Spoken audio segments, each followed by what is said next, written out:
Meus amados irmãos, minhas queridas irmãs, a paz do Senhor Jesus. Amém. Glorificamos e magnificamos o nome que é sobre todo nome, o nome glorioso de nosso Senhor e Salvador Jesus Cristo. A Ele nós rendemos graças pela sua benevolência, bondade e misericórdia. O nosso Deus, no seu grande amor, sempre está disponível para nos atender. Nem sempre as autoridades humanas têm tempo para o cidadão comum. Tem que agendar, marcar hora, mas Deus, como Ele é Deus de agora, está sempre disponível. Eu fico pensando qual o prefeito, o governador ou o presidente da República que vai lhe atender de madrugada. Mas o teu Deus, que é lindo, Deus é lindo, qualquer hora que você clamar por Ele, Ele vai dizer: eis-me aqui, meu filho, minha filha. Glórias ao nome poderoso deste Deus. Deus cuidadoso, zeloso, que milhões de milhares de pessoas, Ele cuida de todos, não deixa faltar nada para os seus filhos e as suas filhas. Às vezes, não é da nossa maneira, nem no nosso tempo, mas Ele sempre chega com uma resposta positiva para nos socorrer. É incrível que algumas vezes, não são todas as vezes, mas algumas vezes, eu clamei, dizendo: Deus, ou tudo ou nada, ou agora ou nunca mais. E Ele me respondeu. Bem, não faz muito tempo, os irmãos aqui da igreja sabem que eu tenho um problema de ácido úrico. E um dia foi tão forte que eu saí do quarto para o banheiro e não tive condições de ir até o banheiro. E tinha, aleluia, glória a Deus, uma parede que eu estava segurado, a parede do meu quarto que dava para a sala. Não tinha condições de dar um passo a mais, irmão José. E ali eu comecei a esmurrar aquela parede. E são quase 3 anos passados. Eu disse: Deus, eu não aguento mais. Não aguento, faz alguma coisa.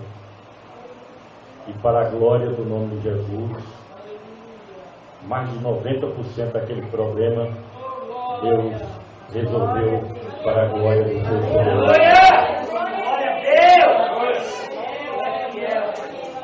Então, quando Ele vê que nós não suportamos mais, Ele chega. Chega e socorre. Chega e ajuda. Mas 2 coisas me chamaram muita atenção aqui nesta noite, e foi o hino que as crianças cantaram. Deixa Deus te usar. Deixa Deus te usar. Olha, irmão, como novo convertido, ninguém era mais tímido do que eu. Certa vez Deus usou uma velhinha, eu já falei na igreja, magrinha, desdentada, pouquinho de cabelo na cabeça, feinha, vestido de chita. Deu uma palavra para mim, mais ou menos assim: deixa Deus te usar. E a partir daquele dia mudou tudo. Então, quando você tiver oportunidade para louvar, deixa Deus te usar. Para orar, deixa Deus te usar. Para pregar, por que nós vamos ter temor? Todos nós somos iguais. Por que nós vamos ter vergonha um do outro? Deixa Deus te usar. Oh, o nome de Jesus. Basta deixar Deus te usar. E Ele vai te usar de maneira gloriosa. Amém? Amém? Glória a Deus. Glorifica o nome do Senhor. Porque isso você deve a Ele. Glorificar e magnificar o nome dEle. Diante de tantas coisas que Ele tem feito por você. Mas vamos para a palavra.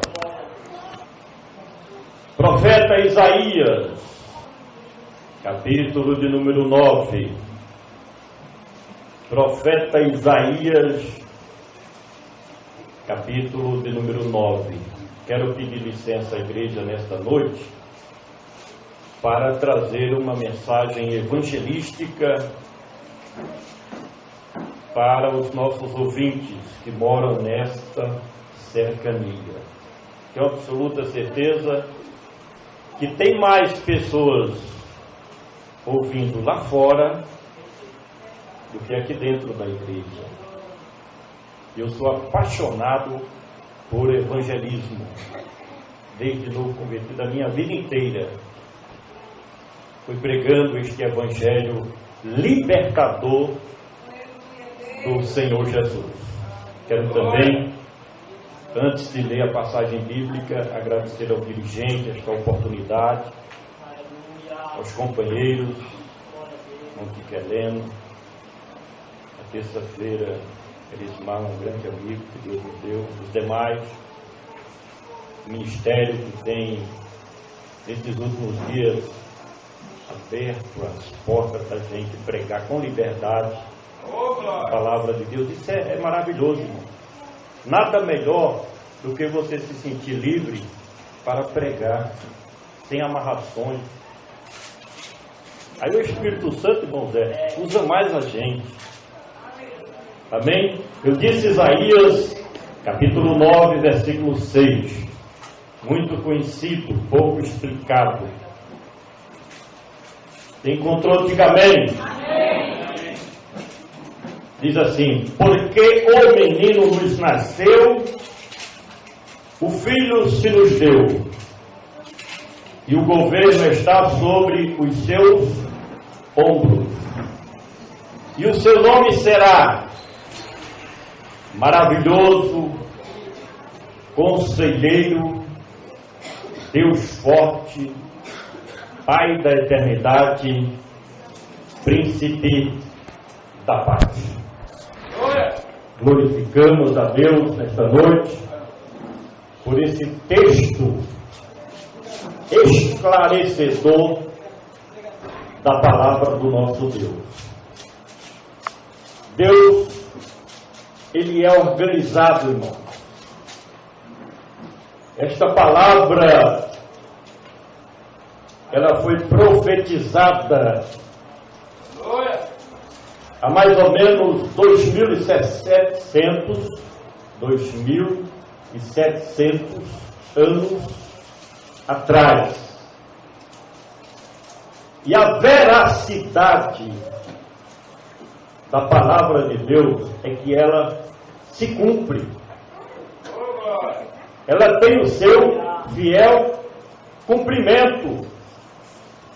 Por isso, eu quero convidar os amigos e as amigas que estão ao alcance da nossa voz ou na calçada, ou na sua residência, para você ver o que Deus faz anunciando antecipadamente.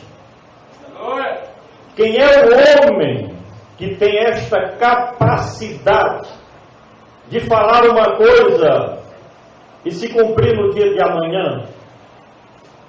Só o nosso Deus, que é o Deus da verdade. Aleluia. É o Deus que conhece o passado, o presente e o futuro.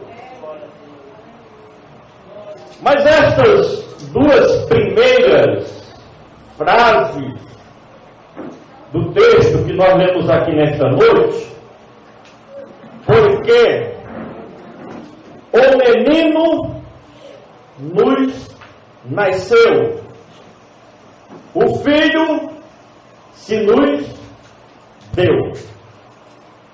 Quando nós, nos dias atuais, lemos estas duas frases bíblicas, automaticamente o nosso pensamento é direcionado para a pessoa maravilhosa de nosso Senhor e Salvador, Jesus Cristo. Mas quando esta palavra ela foi anunciada ou escrita, os leitores daquela época, os judeus, quando eles tomavam conhecimento desta mensagem, os seus pensamentos se voltavam para as demais profecias do Velho Testamento que falava a respeito do Messias de Deus, também conhecido como o Emanuel, Emmanuel. E a Bíblia tem nela registrada, desde o primeiro livro da Bíblia, passando pelos livros históricos, os livros poéticos e os livros proféticos, inúmeras profecias que já falava efetivamente a respeito do Senhor Jesus. E a minha mente, de imediato, se volta para um dia do caos, quando no jardim do Éden, o nobre casal transgrediu um único mandamento do Deus que fez os céus e também a terra, trazendo prejuízos inumeráveis, não somente para eles, para suas famílias, mas para toda a humanidade. E a Bíblia nos fala já uma promessa, uma das primeiras promessas de Deus para a sua igreja, que nós encontramos em Gênesis, capítulo 3, e o versículo 15. Era a semente da mulher. Por isso que o profeta falava, porque o menino nos nasceu, o filho se nos deu. E através daquela promessa veio a redenção da humanidade. Este mesmo filho, este mesmo menino que nos nasceu, de respeito a uma promessa da parte de Deus, ao patriarca Abraão, no capítulo 17 e o versículo 7, o descendente de Abraão, através do qual todas as nações do mundo seriam abençoadas e beneficiadas. Este mesmo menino é o cumprimento da promessa de Deus feita à humanidade através da sua palavra, quando Deus falava com Davi, segundo Samuel, capítulo de número 7, e o versículo de número 12, onde o descendente de Davi seria o rei dos reis e senhor dos senhores.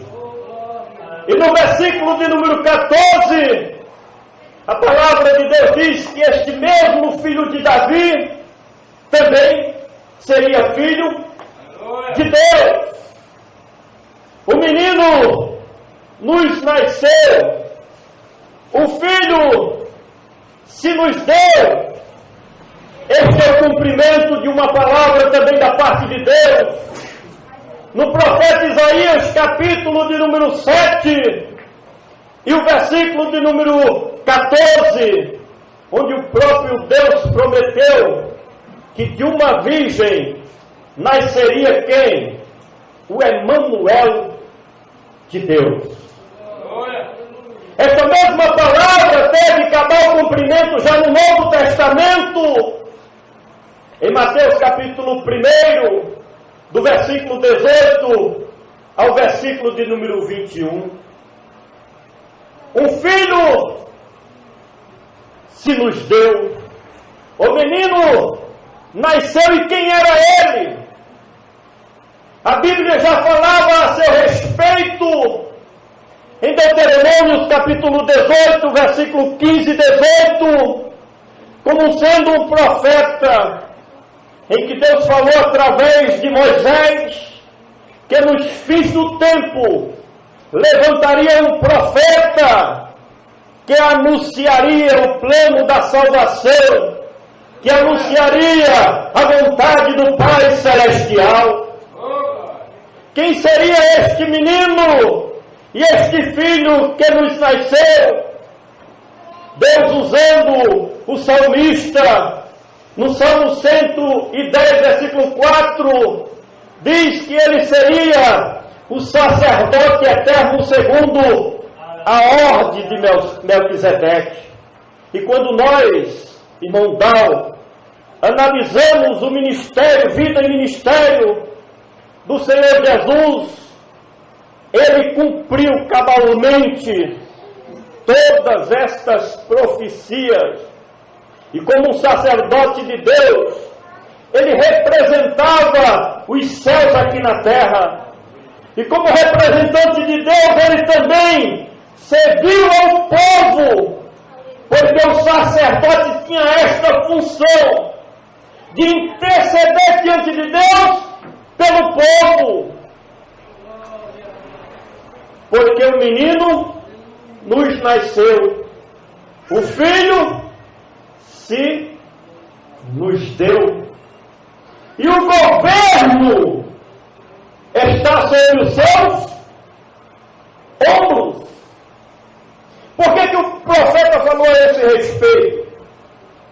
Porque o Daniel escreveu no capítulo 7, versículo 14, que o governo de Cristo seria um domínio eterno, um domínio sem limites.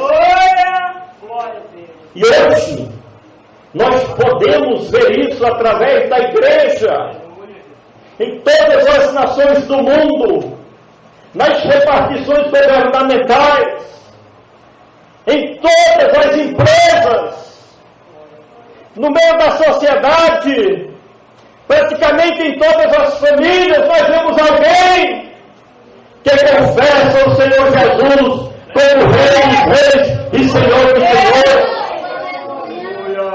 Nós somos o exemplo disso, irmão. Eu estava analisando hoje, lendo a palavra de Deus, que como é que Cristo exerce este domínio e este reino sobre a vida das pessoas. É que a igreja, todos aqueles que fazem parte do reino de Deus, não fazem mais a sua própria vontade. Não andam no curso deste mundo enganador. Não cumpre a concupiscência da carne. Mas Cristo é quem está sentado no trono do seu coração e reina eternamente.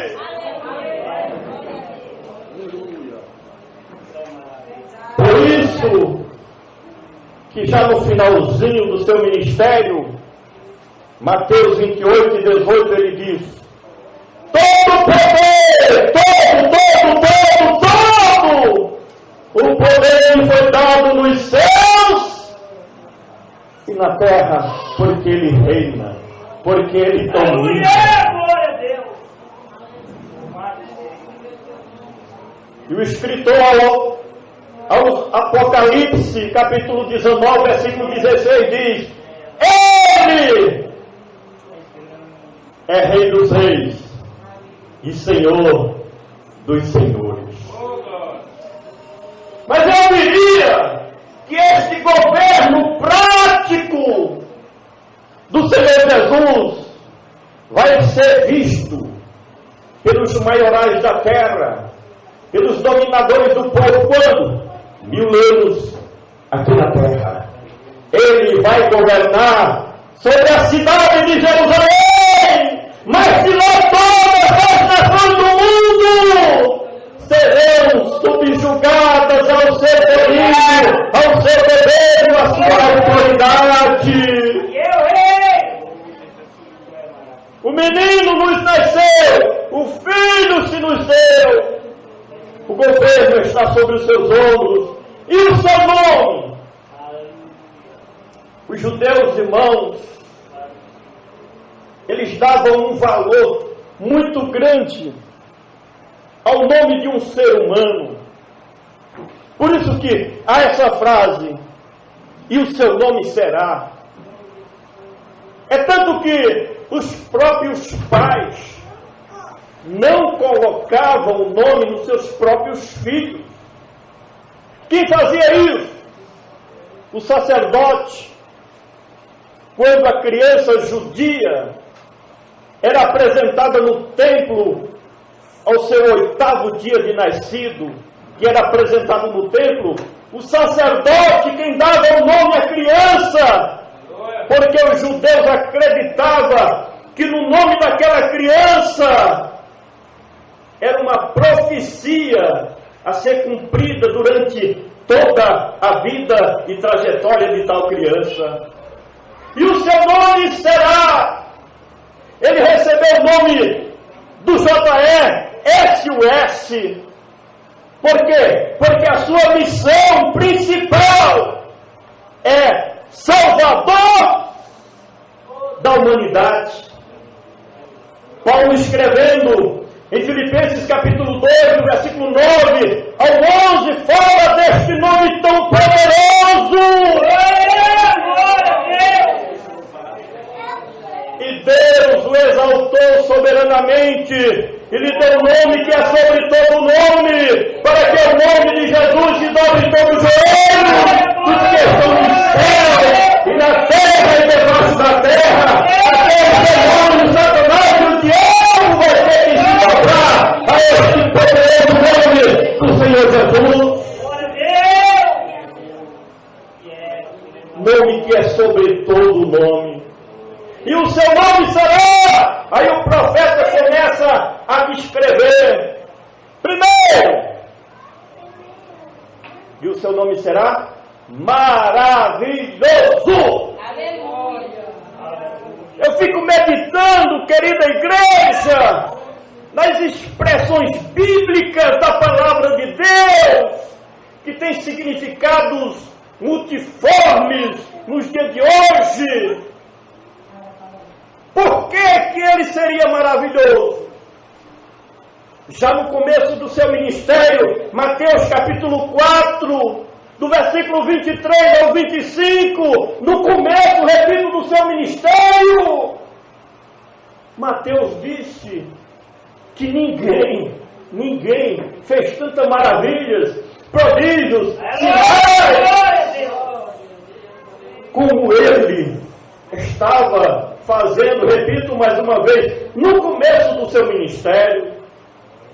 Mas quando nós analisamos os 4 evangelhos, temos uma noção muito mais abrangente dos milagres, dos prodígios, dos sinais, das maravilhas prodigalizadas por um homem simples, chamado irmão José, Jesus de Nazaré. Glória a Deus. Antes dele, nem os mais poderosos profetas, antes dele, nem mesmo os mais influentes sacerdotes,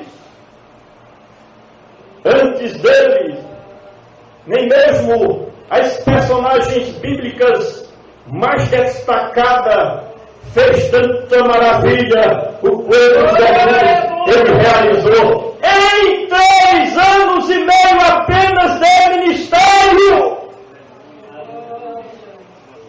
ao ponto do evangelista João, no seu evangelho, ele escreveu que se tudo fosse registrado daquilo que Jesus praticou e fez e ensinou, nem no mundo inteiro se caberia tantos livros que se escreveria. 3 anos e meio, irmãos. Enquanto alguém passa, como nós mesmos, passamos 30 anos, 40 anos, 50 anos, e não se vê quase nada. Como esse Jesus é maravilhoso!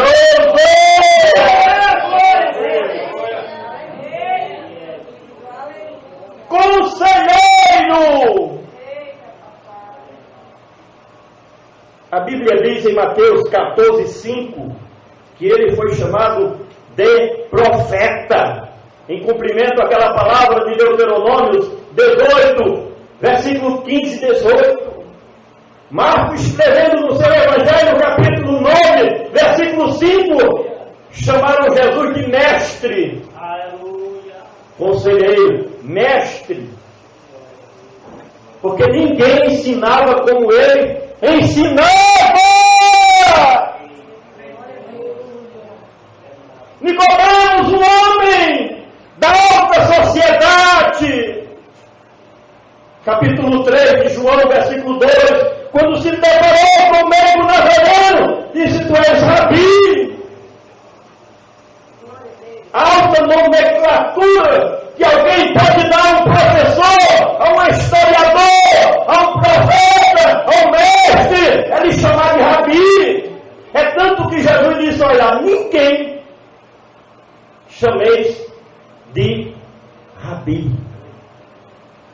O rabi, na época do Senhor Jesus, era alguém que ensinava com tamanha clareza que o homem mais simples que ele ouvisse tinha condições de compreender o seu ensinamento, a sua pedagogia de ensino. Lucas, escrevendo seu Evangelho, capítulo 4, versículo 19, diz: olha, o maior pregador que já pisou no planeta Terra é Jesus, o Filho de Deus. Aleluia, glória a Deus. Aleluia, louvado seja o nome precioso deste Jesus poderoso. Por isso que ele foi chamado de conselheiro, irmão. As multidões se aglomeravam para ouvir as suas palavras. Hoje, para você fazer um grande evento, tem que trazer um nome conhecido nacionalmente, ou de um cantor, ou de um pregador. E ele, simplesmente andando pela Galileia, pela Judéia, pelas aldeias, e as multidões o acompanhavam, porque gostava de ouvir os seus conselhos, e estes mesmos conselhos estão registrando na sua palavra, para nós nos dias de hoje, igreja. E aqui o meu conselho nesta noite, quando você estiver em dúvida alguma coisa sobre a sua vida,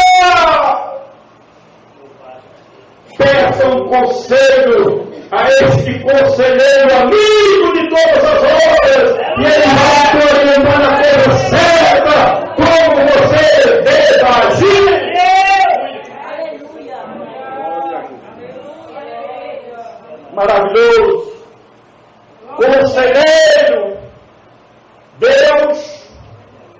forte. Eu fico pensando, por que Deus forte? Primeiro, o profeta falava da divindade de Cristo. Emanuel, Deus conosco. Quando Jesus pisou na terra, era Deus entre os homens. É o Emanuel. Isaías 7,14, Mateus, capítulo 1, versículo 23, o Emanuel. E quem não conhece aquela frase do Senhor Jesus, no Evangelho de João, capítulo de número 10, e o versículo 30, eu e o Pai somos um, igual, da mesma essência, poderoso, onisciente, onipresente. Que coisa mais linda, que coisa mais fantástica. Deus deixou seu trono de glória e vir cuidar dos interesses de um cabra como eu. Nós. Por isso que João escreveu no capítulo 1, versículo 1, ele era Deus. Ele é Deus. Aleluia. Quando você invoca Ele, você está invocando a Deus. Glória a Deus. E por que é Deus forte?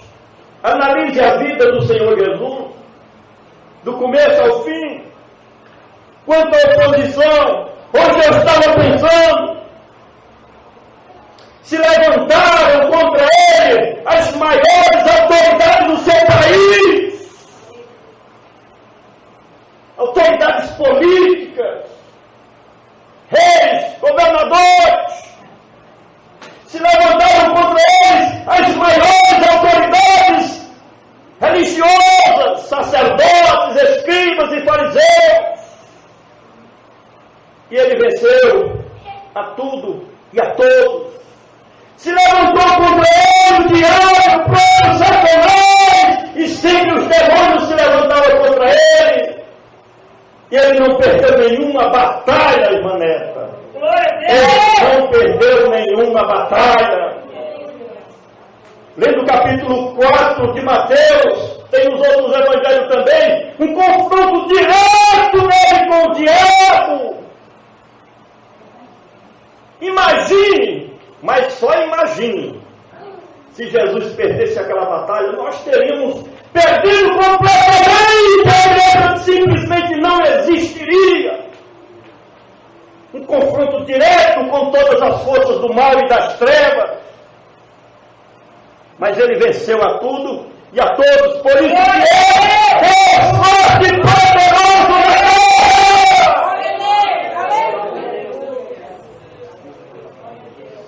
Pai da eternidade. Por que ele é Pai da eternidade? Porque tudo que ele fez aqui na terra foi para abrir os céus para nós. Não pense, não imagine que você vai chegar nas mansões celestiais é porque é bonzinho, não. Não se engane. Não é porque faz isso ou aquilo. Não se engane. É porque o Pai da eternidade é quem vai levar nos seus braços a desfrutar de todos os privilégios que há nas mansões celestiais. João, escrevendo seu Evangelho, no capítulo 3, versículo 15, ele diz que a vida eterna está em Cristo Jesus. O doutor Lucas, escrevendo aliás, Atos dos Apóstolos, capítulo 4, versículo 12, ele diz que a salvação só há no nome poderoso de Cristo Jesus. Não é uma religião, não é em caridade.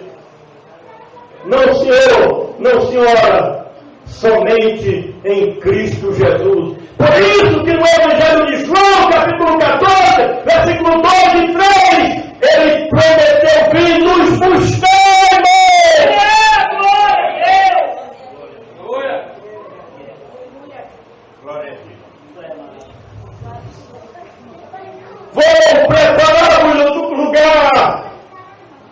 quando eu for vos preparar um lugar, virei outra vez e vos levarei para mim mesmo. Por isso que ele é Pai da eternidade. Mas a última colocação do profeta, príncipe da paz. Por que foi atribuída ou atribuído este título a Cristo? 3 coisas importantes. Primeiro, foi o que Paulo escrevendo aos Romanos, capítulo de número 5, do versículo 9 ao 11, ele fala sobre a reconciliação que Cristo prodigalizou e realizou em nosso favor. Foi esta reconciliação que proporcionou a verdadeira paz entre o homem e Deus. Por isso que é chamado de príncipe da paz. Mas tem mais. Por que ele é chamado de príncipe da paz? 1 João capítulo 2, versículo 2, diz que ele serviu como um sacrifício de propiciação. E o que é o sacrifício de propiciação? Segundo o Evangelho, é um sacrifício em que estabelece, ou seja, aplaca a ira de Deus contra nós. Eu costumo dizer, irmãos da Igreja do Senhor, amigos ouvintes do Evangelho, que se Jesus não viesse e fizesse esse sacrifício de propiciação, irmão, Elismar, Deus teria destruído o planeta Terra. Teria, irmão, porque Deus estava irado contra a humanidade, por causa do muito pecado, por causa da rebelião, por causa da desobediência do ser humano. Israel, quando nós olhamos para a sua história, irmão Dal, é incrível, porque Deus fez tudo por Israel. E naquela época, o próprio Israel, os judeus estavam desviados absolutamente da presença de Deus, dos planos de Deus. Então Deus teria destruído a humanidade. Mas o príncipe da paz, ele nasceu. O menino nos nasceu, filho se nos deu. Mas finalmente, Colossenses 1:20 nos ensina a palavra de Deus, o Evangelho da libertação, que ele veio estabelecer a verdadeira paz entre Deus e os homens. É através desta paz que nós temos a verdadeira comunhão com Deus. Por isso que hoje nós temos condições de dobrar o nosso joelho e invocar o nome dele, e levar nossa causa nas suas mãos e receber resposta positiva, porque ele sempre quer o melhor para cada um de nós. Queridos irmãos, as irmãs, os amigos ouvintes do Evangelho, pense nesta mensagem. Uma mensagem cristocêntrica. Porque o menino nos nasceu, o filho se nos deu, e o governo está sobre os seus ombros, e o seu nome será maravilhoso, conselheiro, Deus forte, Pai da eternidade e príncipe da paz. É esta mensagem de Deus para os ouvintes do Evangelho glorioso de nosso Senhor e Salvador Jesus Cristo. Deus em Cristo Jesus, Ele derrama o seu Santo Espírito sobre o coração de todos nós que aqui estamos, mas principalmente dos amigos ouvintes da Palavra de Deus, que estão ao alcance da nossa voz nesta noite. É muito desejar trazer esta mensagem neste lugar.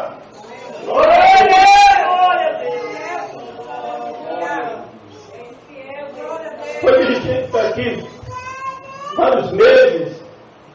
nós não ouvíamos mensagens evangelísticas. Não estou criticando, Deus me livre. Eu estou agradecendo o apoio que os companheiros estão me dando. Estou muito feliz, irmã Neta, satisfeito. Porque Deus está abrindo as portas para nós pregar a palavra. Jamais eu vou criticar, jamais. Mas a missão principal da igreja é pregar o Evangelho poderoso e libertador do Senhor Jesus. Oremos por esta causa em nome do Senhor Jesus. Amém?